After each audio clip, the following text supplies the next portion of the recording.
اعوذ باللہ من الشیطان الرجیم بسم اللہ الرحمن الرحیم لم یکن الذین کفروا من اہل الکتاب والمشرکین منفکین حتی تاتیہم البینہ رسول من اللہ یتلو صحفا مطہرہ فیہا کتب قیمہ وما تفرق الذین اوتوا الکتاب الا من بعد ما جاءتهم البینہ وما امروا الا ليعبدوا اللہ مخلصین لہ الدین حنفاء ویقیموا الصلاة ویؤتوا الزکاة وذلک دین القیمہ ان الذین کفروا من اہل الکتاب والمشرکین فی نار جہنم خالدین فیہا اولئک ہم شر البریہ ان الذین آمنوا وعملوا الصالحات اولئک ہم خیر البریہ جزاؤہم عند ربہم جنات عدن تجری من تحتها الانہار خالدین فیہا ابدا رضی اللہ عنہم ورضوا عنہ ذالک لمن خشی ربہ۔ یہ سورہ البینہ ہے اور اس میں اس کا جو مین موضوع ہے، مین ٹاپک ہے، وہ یہ ہے کہ یہود و نصارہ یعنی کرسچن اور جیوز، یہ دونوں اور خود عرب کے جو کفار و مشرکین تھے، یہ سب مل کر بضد تھے کہ قرآن کو نہ مانا جائے اور اللہ کے رسول صلی اللہ علیہ وسلم کی رسالت کو نہ مانا جائے۔ اس لیے وہ کچھ تقاضا ان کا تھا کہ اگر یہ تقاضا ہمارا پورا کر دیا جائے، ہماری یہ شرط پوری ہو جائے تو ہم ساری چیزوں کو مان لیں گے۔ یہ اس میں اسی طریقے کی داستان بیان کی گئی ہے اور ایک بات آخر میں یہ کہی گئی ہے کہ یہ اللہ کے رسول صلی اللہ علیہ وسلم جن باتوں کی تبلیغ کر رہے ہیں، جن باتوں کی تلقین کر رہے ہیں، وہ کوئی نئی چیز نہیں ہے، بلکہ یہی دین ابراہیمی ہے، بلکہ یوں کہیے کہ حضرت آدم علیہ السلام سے لے کر آخر نبی حضرت محمد مصطفیٰ صلی اللہ علیہ وسلم تک جو بنیادی باتیں تھیں، جو اساسی باتیں تھیں، سب وہی سارے انبیاء، سارے رسول حضرت آدم سے اب تک کرتے ہوئے چلے آ رہے ہیں۔ لیکن چونکہ ان کی دلوں میں ٹیڑھ تھی، اور وہ ٹیڑھ یوں بھی تھی کہ یہودیت سے، نصرانیت سے نبوت نکل کر قریش میں آ گئی تھی، عربوں میں آ گئی تھی، اس لیے یہ چیز ان کو ناپسند تھی۔ اور ظاہر ہے جب کسی کی سیادت چنتی ہے، لیڈرشپ جب چینج ہوتی ہے، تبدیل ہوتی ہے، تو انسان وہاں پر حق اور ناحق کو نہیں دیکھتا، بلکہ سارے حربے، ساری تدابیر، ساری تراکیب استعمال کرتا ہے تاکہ اس کی لیڈرشپ کسی طریقے سے جانے نہ پائے۔ یہی ساری داستان اس میں بیان کی گئی ہے۔ اور سب سے پہلی جو آیت ہے کہ لم یکن الذین کفروا من اہل الکتاب والمشرکین منفکین، کہ جو یہود تھے، جو نصارہ تھے اور عرب کے جو مشرکین تھے، وہ اپنی ہٹ سے ہٹنے والے نہیں تھے، اپنی ضد سے باز آنے والے نہیں تھے، یعنی وہ قرآن کو کسی طریقے سے ماننے کو تیار نہیں تھے، اور وہ یہ کہتے تھے کہ ہمارے سامنے کوئی ڈائریکٹلی ایسا ایویڈنس آ جائے، بینہ کہتے ہیں، ایویڈنس کو کہتے ہیں، کوئی ایسی چیز آ جائے جس کو ہم اپنی آنکھوں سے دیکھیں۔ اگر کوئی یہ کہتا ہے کہ یہ قرآن اللہ کی کتاب ہے، کوئی اگر یہ کہتا ہے کہ میں اللہ کا بھیجا ہوا رسول ہیں، تو یہ اس کو تسلیم کرنے کے لیے کسی طریقے سے تیار نہیں تھے. انہوں نے کہا نہیں، ہماری آنکھوں کے سامنے کوئی چیز آسمان سے آئے تب ہم مانیں گے. کیا ہے وہ بینہ، کیا ہے وہ ایویڈنس کیا چاہتے ہیں، وہ دلیل کس طریقے کی چاہتے ہیں، ان کی شرط کیا ہے.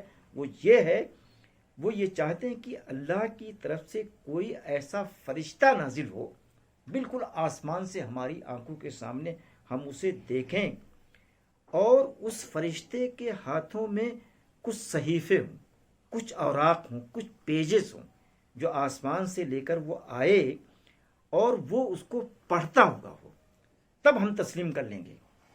یہ صرف ضد تھی، صرف ایک طریقے سے ہٹ دھرمی تھی، جبکہ اللہ کے رسول صلی اللہ علیہ وسلم کوئی نئی بات نہیں کر رہے تھے، کسی نئی بات کی طرف ان کو دعوت نہیں دے رہے تھے، بلکہ انبیاء اور رسول جو یہود و نصارہ میں نازل ہوئے تھے انہی باتوں کو ایک طریقے سے ریپیٹ کر رہے تھے.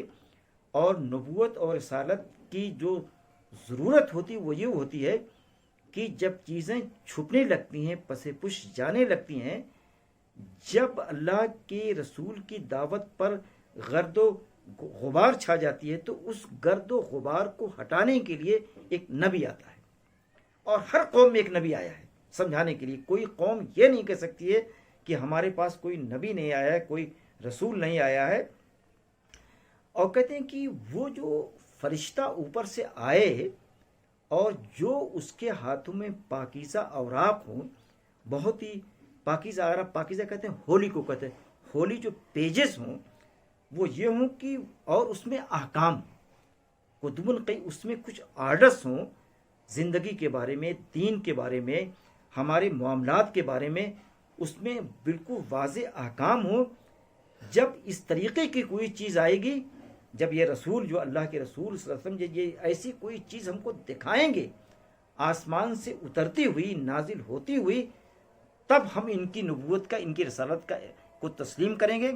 اور ان کے ہاتھوں میں جو کتاب ہے، کتاب الہی ہے، قرآن کریم ہے، اس کو ہم مانیں گے. اس سے پہلے اگر یہ معجزہ نہیں آتا تو ہم تسلیم کرنے کو کسی طریقے سے تیار نہیں ہیں.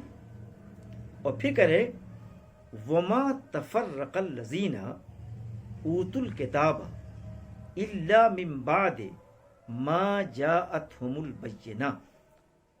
لیکن جب ان کے سامنے دلیل آ گئی، قرآن آ گیا، تو قرآن کے آنے کے بعد اس میں ایک طریقے سے وہ ڈیوائیڈ ہو گئے. کہتے ہیں کہ وہ اختلاف کرنے لگے اور وہ کسی طریقے سے نہ قرآن کی آیات کو ماننے کے تیار تھے، نہ اللہ کے رسول صلی اللہ علیہ وسلم کی کسی بات پر آمنا و صدقنا کہنے والے تھے.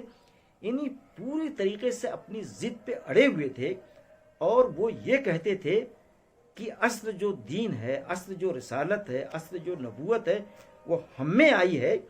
اور یہ بھی سورہ بقرہ میں ذکر ہے کہ سب سے جو چہیتی قوم ہے وہ ہم اہل کتاب کہتے تھے، یہود و نصارہ کہتے تھے. اور اگر ہم جہنم میں گئے بھی یہ کہتے تھے کہ چند دنوں کے لیے جائیں گے اور پھر اس کے بعد نکال دیے جائیں گے.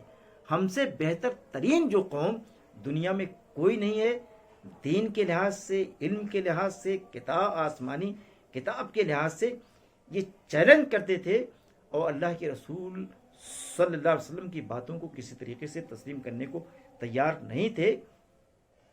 تو کہہ رہے ہیں کہ اگر یہ تیار نہیں ہوتے ہیں تو ذرا ان سے پوچھا جائے. کیا پوچھا جائے؟ وما امروا الا ليعبدوا الله مخلصین لہ الدین حنفاء.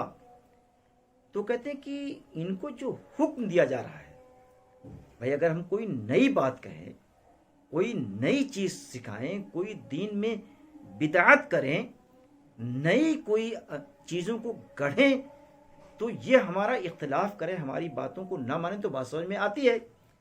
ہم تو صرف یہ کہتے ہیں کہ وہ اللہ کی عبادت کریں، اور اللہ کی جو عبادت کریں اس میں اخلاص ہو، اس میں اخلاص ہو. قرآن نے دوسری جگہ کہا ہے لہ الدین واسبہ، کہ اللہ کی جو عبادت ہو، اللہ کی جو تسبیحات ہوں اللہ کا جو ذکر ہو، اللہ کی جو پاکی بیان کی جائے، اس پاکی میں ایک دم سے وحدانیت ہو، اخلاص ہو، نیت کی پاکیزگی ہو، اللہ کی اس یاد میں، اللہ کے اس ذکر میں کسی اور دوسرے رنگ کو بلایا نہ جائے، کسی اور ذائقے کی آمیزش نہ کی جائے. جیسے آپ کہتے ہیں یہ مکسچر ہے، تو جو وحدانیت وہ مکسچر کو پسند نہیں کرتی ہے. جیسے آپ کہتے ہیں کون سا جوس آپ کو چاہیے، مکسچر چاہیے، تو اس میں تو نہ جانے کتنے رنگ ملے ہوئے ہیں، کتنے ذائقے ملے ہوئے ہیں، کتنے فروٹس مل کر مکسچر بنتا ہے. تو لیکن اللہ کی وحدانیت کے سلسلے میں مکسچر کو کسی طریقے سے پسند نہیں کیا جائے کہ بتوں کو بھی ذکر ہو، اور کیا نام ہے، دیوی دیوتاؤں کو بھی ذکر ہو، فرشتوں کو بھی ذکر ہو، حضرت عیسیٰ کو بھی خدا کہا جائے. یہ اللہ کو کسی طریقے سے پسند نہیں ہے. اس میں اخلاص ہونا چاہیے اس کے اطاعت کے سلسلے میں، اس کی دینداری کے سلسلے میں. اور کہتے حنفاء، حنفاء کہتے اسے ہے کہ جو میں ملت اسلامیہ جو بار بار کہتا ہوں، تو اس کا کیا نا ملت حنیف بھی اس کا نام ہے. یہ حنیف قوم بھی ہے، یعنی یہ ایسی قوم ہے. حضرت ابراہیم علیہ السلام کا یہ کہنا ہے کہ دنیا کے تمام رخوں سے کٹ کر، دنیا کے تمام زاویوں سے اپنے رخ کو موڑ کر صرف اللہ کے رخ کی طرف کر دیا. جیسے ہم خانہ کعبہ کی طرف جو رخ کرتے ہیں، تو ہمارا یہ مقصد تھوڑا ہے کہ بھائی خانہ کعبہ تو ایک دیوار ہے، ایک مسالے سے چنی ہوئی ایک کمرہ ہے. وہ کمرہ مقصد تو نہیں، کمرہ تو ایک علامت ہے. اس سے مقصد ہے کہ یہ وحدانیت کا سب سے بڑا سینٹر ہے خانہ کعبہ. وہاں جو ہم رخ کرتے ہیں اس دیوار کی وجہ تھوڑا نہیں کرتے ہیں، اس پر جو چادر چڑھی ہوئی ہے، لوگ اسے چادر کو لے کے بھاگتے ہیں. غلاف کعبہ جس کو کہتے ہیں، غلاف کعبہ کی کوئی اہمیت تھوڑی نہیں ہے. اصل تو ایک علامت ہے، اور وہ علامت کیا ہے؟ توحید کی علامت ہے. توحید کے لیے ہم رخ کرتے ہیں. لیکن ہمارے مسلمانوں کے ہاں غلاف کعبہ کی اتنی بڑی اہمیت ہے کہ کوئی اس کو نوچنے کی کوشش کرتا ہے، اس کو پھاڑ کے اپنے گھر لے جانے کی کوشش کرتا ہے، کوئی اس کے کہیں ٹکڑا پاتا تو گھر میں لٹکانے کی کوشش کرتا ہے. اس کا اسلام سے کوئی تعلق نہیں ہے. اس کا اسلام سے دوروں دور تک کوئی تعلق نہیں ہے. بلکہ قرآن تو یہ چاہتا ہے کہ صرف میں تم سے توحید چاہتا ہوں، اور صرف وحدانیت کا رخ تم سے چاہتا ہوں، حنفاء کا. تو کہتے ہیں کہ اس طریقے کی بات اگر یہود سے کی جاتی ہے، نصارہ سے کی جاتی ہے، اگر کفار و مشرکین سے کی جاتی ہے، تو یہ کوئی نئی بات تو نہیں ہے. یہ خود جو ان کی کتاب ہے، جس کو تم توریت کہتی ہو، زبور کہتی ہو، انجیل کہتی ہو، ان کی ساری کتابوں میں یہ چیزیں موجود ہیں کہ اللہ کی صرف کوئی ایک مان کر اس کی عبادت کی جائے. اور یہی بات اللہ کے رسول کہہ رہے ہیں. لیکن چونکہ ان کو مخالفت کرنی ہے، ڈاؤن کرنا ہے، صرف ٹیڑھ کے لیے، استکبار کے لیے، کبر و غرور کے لیے، تو کہتے ہیں کہ اسی طرح دیکھیے کبھی کبھی ایسا ہوتا ہے کہ باپ سے بیٹا جب آگے نکلنے لگتا ہے تو باپ حسد کرنے لگتا ہے. اسی طریقے سے شاگرد جب اپنے استاد سے آگے بھاگنے لگتا ہے تو استاد بھی اس کی ٹانگ کاٹنے کی کوشش کرتا ہے. تو قرآن ان ساری چیزوں کے بارے میں یہ کہنا چاہتا ہے کہ یہ تصور غلط ہے. اگر کوئی آگے بڑھ رہا ہے تو اس کو پش کرنے کی ضرورت ہے، اس کو بک اپ کہنے کی ضرورت ہے، اس کو مبارکباد دینے کی ضرورت ہے. اپنے دل کو میں وسعت پیدا کرنے، وسیع القلب ہونا چاہیے، انسان کو تنگ دل نہیں ہونا چاہیے. تو یہ ساری چیزیں ہیں. تو اب پھر تیسری جو بات ہے وہ یقیم الصلاۃ، اور اللہ کے رسول یہ ان لوگوں سے کہہ رہے ہیں کہ نماز پڑھو. تو نماز تو ہر دین میں ہے، اور نماز تو یہ حال ہے کہ چڑیا بھی نماز پڑھتی ہیں. قرآن میں آیا ہے کل قد علم صلاتہ. دنیا کی ہر چیز، یہ جو دیوار ہے، یہ جو زمین ہے، یہ جتنی کائنات کی ایک ایک چیزیں ہیں، سب اللہ کی عبادت کرتے ہیں، سب اللہ کی سجدے کرتے ہیں، اور وہ پابند ہے سجدے کرنے کے لیے. اب جیسے سیارہ ہے، تم سائنٹسٹ ہو، کیا وہ اپنی دائرے سے بھاگ سکتا ہے؟ نہیں. قرآن میں کہا گیا ہے، سورۃ الرحمن میں آیا ہے کل فلک یسبحون. کل فلک، ایک منٹ، فلکی مطلب یہ ہوگا کہ ہر چیز زمین کے یعنی آسمان کے جتنے ستارے ہیں، جتنے سیارے ہیں، وہ ایک دائرہ ان کا ہے، اس دائرے سے کبھی بھاگ نہیں سکتے ہیں. تو یہ عبادت ہے نا، یہ عبادت ہے. لیکن انسان کو جو دائرہ بتایا گیا ہے، انسان کے جو تقاضے بتائے گئے، وہ اپنے تقاضوں سے بھاگتا ہے، وہ اپنے دائرے سے نکلنے کی کوشش کرتا ہے، بغاوت کرنے کی کوشش کرتا ہے. تو کہتے ہیں کہ یہ سب چیزیں اگر اللہ کے رسول بتا رہے ہیں، کوئی تو نئی بات نہیں بتا رہے، تو یہ مخالفت کیوں کر رہے ہیں میرے بھائی؟ وَيُؤْتُوا الزَّكَاةَ، اور زکوٰۃ کا تصور بھی شروع سے رہا ہے کہ اپنے مال کو لوگوں کے لیے خرچ کرو، زکوٰۃ نکالو.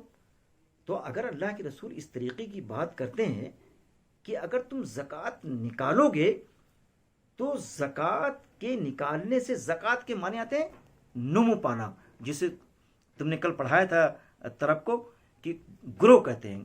تو کہتے ہیں ٹو گرو کے معنی آتے ہیں زکوٰۃ کے، زکا یسکو کہتے ہیں ٹو گرو کے معنی. یعنی گویا تم زکوٰۃ اگر نکالتی ہو تو مال میں بڑھوتری ہوتی ہے، کثرت ہوتی ہے، اور وہ بڑھتا ہے، نمو پاتا ہے. لیکن بظاہر جس کے پاس دل کی آنکھیں نہیں ہیں، یہ ظاہری آنکھیں ہیں، وہ سمجھتا ہے نکالنے سے گھٹتا ہے. اگر تم 2.5% نکالو گی تو گھٹے گا. بیسکلی گھٹتا نہیں بلکہ وہ بڑھتا ہے. لیکن وہ سوچنے کی بات ہے، وہ دل کی بات ہے، وہ قلب سلیم کی بات ہے.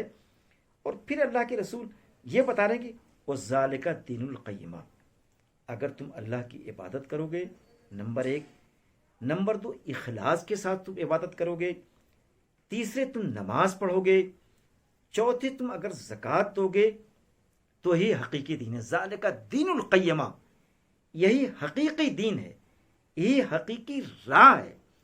اگر ان چیزوں سے کوئی بغاوت کرتا ہے، انحراف کرتا ہے، تو گویا وہ صراط مستقیم سے، حقیقی دین سے، حقیقی راستے سے، اساسی دینی کردار سے وہ انحراف کرتا ہے.